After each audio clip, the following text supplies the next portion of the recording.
But as the Ukraine story heats up, it looks like the Biden campaign is trying to make sure that the New York Times gets on board. They came out with a strongly worded letter against the paper for daring to publish an op-ed that was written by Peter Schweizer, who will join us in a moment. He has investigated the Bidens and other politicians on both sides of the aisle whose families appear to possibly have cashed in on their elected positions, and he investigates that.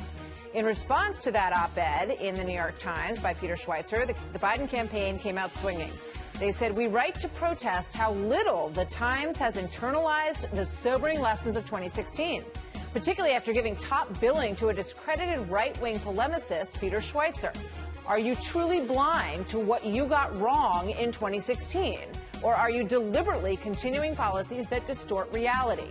After the glaring mistakes of 2016, the Times has again given an underhanded hack the validation of its platform." Strong words. Peter Schweizer is president of the Government Accountability Institute and author of the book Secret Empires.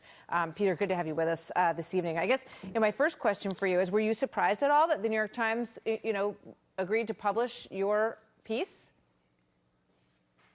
No, actually not. In fact, Martha, the New York Times reached out to me to write the piece for them. I've written for them in the past, and they've always been very fair. And, we do vigorous fact-checking, of course, at the Government Accountability Institute. And every word in that op-ed was fact-checked by the New York Times as well. So I'm thankful that they wrote it. The Biden reaction is not a surprise because their entire strategy on this, Martha, has been to attack me to generate a lot of heat, but no light. They've not answered any serious questions about this at all with any journalists. All right. As you know, their claim is that it has been long investigated. It is dead as a doornail.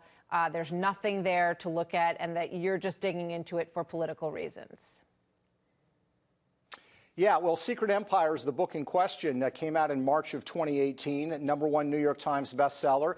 It looks at people on both sides of the aisle. We've got information in there on the Bidens, McConnell-Chow family. We have information in there on the Trump family. So we looked at both sides of the aisle. Yeah. The Biden material, though, is particularly troubling because it had never been exposed before. The number of deals and the size of the deals that Hunter Biden had in China had never been exposed before. So the notion that this has been looked into, I would challenge them to show us who has looked into this. Nobody's looked into it. And it's the oldest story in politics, Martha. Follow the money. And I think people need to know who is enriching our politicians, whether it's, a local business in their district or a foreign government like the Chinese government.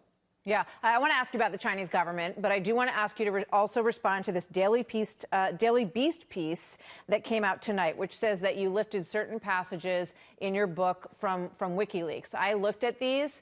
In my mind, they seem to be very general information in terms of these comparisons. What do you say? Yeah, I mean, that's exactly right. Look, anything that I publish, just out of an abundance of caution, I always take through plagiarism software to make sure there's not even any questions. We did that with Secret Empires. We did that with Clinton Cash. The examples that they cite, Martha, are absurd. One of them is I have a passage about Mayor Daley of Chicago, and I said, Mayor Daley of Chicago wept at a press conference. They said that I lifted that from somebody who reported the same thing. If I'd said that Mayor Daley cried at the press conference, they probably could have found somebody who wrote that as well.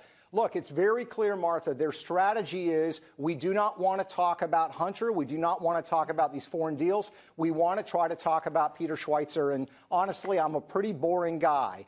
And what's far more important is to focus on these issues. And the Bidens simply don't want to answer any questions about them. All right. Well, I want to ask you about the China story, because there's been so much focus on the Ukraine part of the story. And I watched a piece that you were interviewed in about this, and I found it very interesting. It talks about Hunter Biden partnering with a Chinese company, a member of which then got sort of knotted up in this nuclear espionage plot. Is there any connection between those two things that you found? Did Hunter Biden have any connection to this person? We don't know. Here's what we know. We know that Hunter Biden joined the board of directors of this Chinese fund that, according to their own website, has more than $2 billion under management.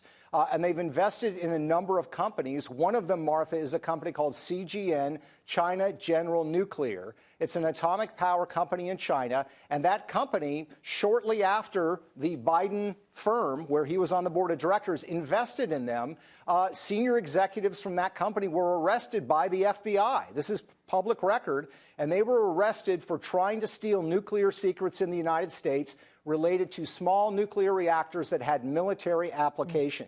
So this is all a matter of fact. And this is one of the reasons that the Bidens, again, don't want to answer and have not answered any questions about this, because it's not just about self-enrichment. It's about my belief that the Chinese chose Hunter Biden for this job, the board of directors. They brought him in because they felt it would be helpful for them in some of the acquisitions they wanted to make, including companies in the United States that are involved in dual-use technologies that have civilian and military application. Well, I have to go, but just quickly, if you can, was the FBI investigating the firm, the Chinese firm, when he was put on that board? Is there an overlap between those two things? To be clear, they were investigating one of the companies that the investment firm Hunter was on the board of had invested in. So they were investigating the company. Absolutely. Hunter Biden's firm was an owner of CGN, and then CGN was investigated by the FBI, and one gentleman pled guilty in that case. All right. Peter Schweizer, thank you very much. Good to have you here tonight. Thanks, Martha. You bet.